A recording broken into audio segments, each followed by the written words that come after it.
we need to have an art gallery in the city.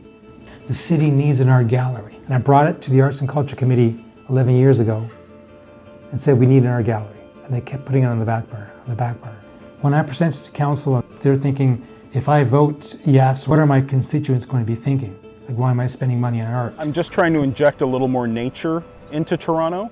My wife and I traveled to Toronto, and I noticed the bell boxes, the utility boxes were painted with designs on them. You go, you locate these bell utility boxes, which become outdoor canvases in an outdoor art gallery. And I brought it to the city of Welland. It was, accepted unanimously. I remember that day. And I remember when I was first introducing it to the public, going around talking to people at different artist groups, one person had said to me, "Good luck trying to get any money from the city." When someone says that to me, like, good luck trying to get this done, or in the city, or good luck trying to do this, it's more fuel for me to champion that I know what I'm doing is right. So my name is Aldo Parrotta, and I'm a lifelong Welland, Ontario resident. The steel plants on King Street, that's where my father worked at the Wellman Industries. My mother worked in textiles on the Bradshaw Stradwick plant. I remember my father would give me a bucket of paint and a bucket of water, and I would just paint the sidewalk in the summer, right?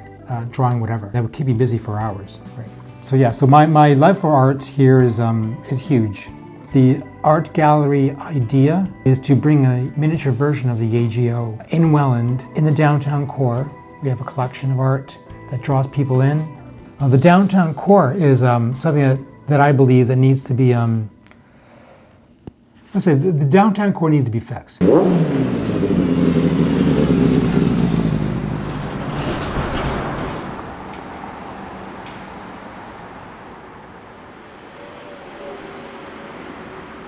Feel for these businesses that are down here, the restaurants, the creative outlets like the bank, the cafes, holding it together. There's nothing anchoring this downtown core to draw people in continuously, right? When I was a kid and I lived on State Street, there was jewelry stores here, there was shoe stores here, there was commerce because there was industry happening. Suddenly that leaves, and the downtown core has evolved. But it's been stagnant for such a long time. In its glory days, the city of Welland was a thriving metropolis with a booming steel industry and steady canal traffic. Then the recession of the early 80s hit, and the city has spent almost a decade trying to get back on its feet. When I presented to council, I think the message was kind of mixed, and they thought that I wanted an art gallery for myself, or it's my art gallery that I'm going to be running, right? And it wasn't. Maybe I had the wrong presentation. An art gallery in Welland is for the entire region, right? As well as the artists in Welland, first and foremost, well, for sure. Because there are terrific artists in Welland that I believe are untapped and not found, right? So that has to be redesigned quickly, because the creative economy is the driver that brings people down here. The city of Welland will soon be home to one of the largest indoor sports facilities west of Toronto. $15.8 million state-of-the-art facility which will draw athletes in from all over the Niagara region. A lot of people see value in sport or in education, in math. But the arts culture in the city, I believe, is growing, and it's bursting at the seams. Photographers, artists, there are digital designers as well. They are textile people, they are carvers. My name is Jean-Pierre Gauthier. I'm the chainsaw artist. 5 years ago, I had a 10-year-old son. We brought him into London Hospital for open heart surgery. Lost him. Him and I always loved carving. I knew because of his condition, he was not going to be a football player, not a baseball player or a hockey player. He couldn't do anything physical, so myself and my background, I always loved art, and I figured, you know what, dude, sit down. You and I can paint, we can do anything else. Let's keep it low key. And on his deathbed, I told him, I said, you know what, I'm gonna carry this on for you. So from that point on, I haven't stopped. Every day, that's what I look forward to. You've heard of Ross Beard and his wife Diane Beard. Ross Beard did the murals in the city of Welland, some of the murals in the city of Welland. His own Ross Beard painted Upbound at midnight on the Welland Tribune building and the pond on the LCBO downtown. A couple of years ago that they were putting up murals here in town, and then I started reading articles in the Tribune about it. I still wasn't going to enter it because I thought it was a foregone conclusion who would be getting these murals, but I received a phone call from someone involved with the festival suggesting that I do enter it, so I did, and lo and behold, I got picked. There was one on the Casa del Toro, which kind of basically turned me into getting an art gallery in the city.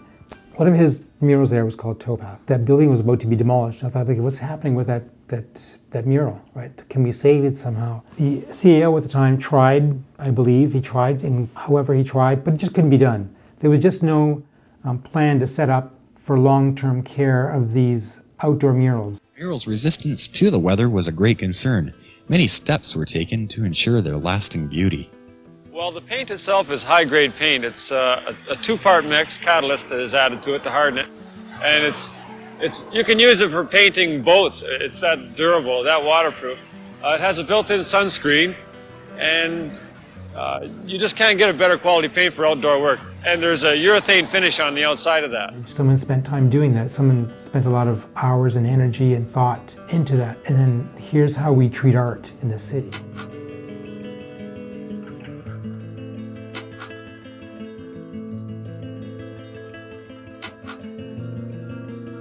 They saved some pieces for Ross Beard's wife, Diane Beard. To me, it was a very sad thing to see. So I'm hoping the art gallery will be able to change that, where they put funds to it to protect art that's out there moving forward. The advice I was given by a member of provincial parliament, he said, no one will take you seriously unless you just start doing this by yourself. Create your own table, right? And I have. And now the library is coming to us for our arts program. Hey, can you help out? The community center's done the same thing, right? I created it as a nonprofit. It is a charitable organization federally as well. So we can hand out tax receipts, which is great. Now coming around full circle, it's been a year and a month now. It's looking, we're starting to grow. We're starting to get some good momentum going and being taken seriously from other parts of the city. So part of my research for an art gallery is going to other art galleries and talking to them in the Niagara region, in Toronto, in Hamilton, Burlington, Oakville, in Grimsby, locally in Niagara Falls, Buffalo, New York, and as far as Corning in New York. A lot of artists are not like politically charged, but no politics, but kind of stay in the back a little bit until it's time to speak up. And what do you think about that, of artists staying in the background in regards to politics? Well, it's funny you ask that question because I'm considering running for council, right?